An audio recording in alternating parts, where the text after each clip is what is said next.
Bismillahirrahmanirrahim. Assalamualaikum warahmatullahi wabarakatuh. Halo everyone, kembali lagi bersama aku Nawal Septiana Mardi. Aku dari Universitas Sultan Maulana Hasanuddin Banten. Minggu ini kita masih akan melanjutkan tentang materi public speaking.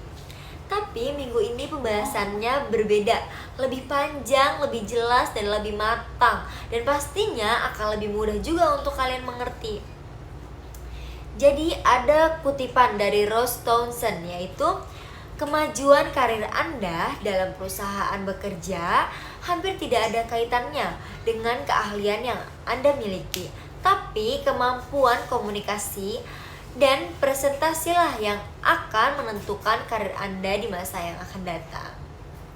Jadi kesuksesan karir Anda di tempat kerja itu lebih ditentukan oleh keterampilan kalian dalam berkomunikasi dan kemampuan menyampaikan presentasi, bukan semata-mata keahlian teknis yang kalian miliki.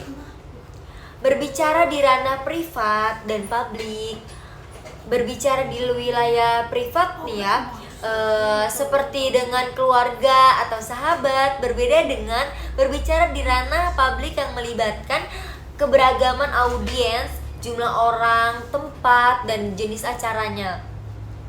Komunikasi di lingkungan pribadi misalnya seperti keluarga ya, berbeda dengan berbicara di ruang publik karena melibatkan variasi audiens, skala peserta yang lebih besar, dan konteks acara yang lebih formal. Berbicara di ranah privat sama pentingnya dengan berbicara di publik dan dapat menjadi sarana kalian latihan sebelum kalian menghadapi audiens. Meskipun tampak sederhana, berbicara dalam lingkungan pribadi juga krusial karena bisa digunakan sebagai latihan dasar untuk meningkatkan kemampuan berbicara di depan umum. Jenis-jenis pembicara publik itu ada impromptu, ada presentasi terencana, menjadi moderator, pidato, MC, wawancara, penyiar, beragam untuk bentuk komunikasi publik yang meliput berbicara spontan, presentasi dengan persiapan matang, memandu diskusi, menyampaikan pidato, membawakan acara wawancara, dan menyiarkan media seperti radio atau televisi. Jadi impromptu speaking ini berbicara dadakan. Jadi berbicara tanpa direncanakan, harus siap dengan tekad kalian.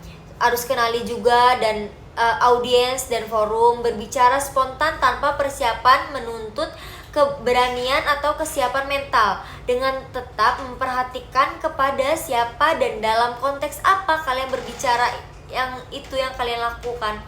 Terus ada juga peran moderator, membuka acara, mengatur waktu, memilih pembicara, mengarahkan diskusi. Moderator juga bertugas untuk mengelola jalannya acara mulai dari pembukaan hingga penutupan, termasuk mengatur urutan pembicara, waktu, dan menjaga kelancaran diskusi. Lalu ada juga perbedaan MC dan moderator nih. MC itu yang membacakan susunan acara. Kalau moderator tuh lebih bebas ya menyampaikan maksud acara tersebut. Jadi MC itu hanya menyampaikan rangkaian acara tanpa mengubah isi teksnya. Sedangkan moderator ini memiliki peran yang lebih aktif dalam mengatur dan menjembatani jalannya diskusi. Hambatan dalam presentasi itu pasti kalian sering merasa takut salah, terus berpikir negatif terhadap audiens, tidak siap lah. Jadi kendala umum saat melakukan presentasi itu meliputi kurangnya persiapan, rasa takut akan kesalahan, pikiran negatif kalian tentang audiens, serta tekanan memenuhi ekspektasi mereka. Ciri-ciri menjadi seorang presentasi yang baik.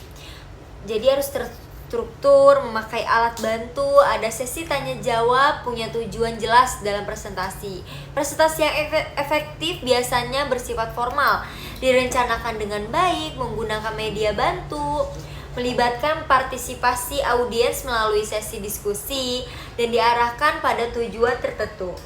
Tujuan presentasi menurut Ross Townsend itu menyajikan presentasi harus menghormati audiens, memberikan manfaat berupa wawasan baru, serta menunjukkan niat baik untuk mendukung perkembangan mereka atau organisasi yang diwakili pada saat kalian melakukan presentasi.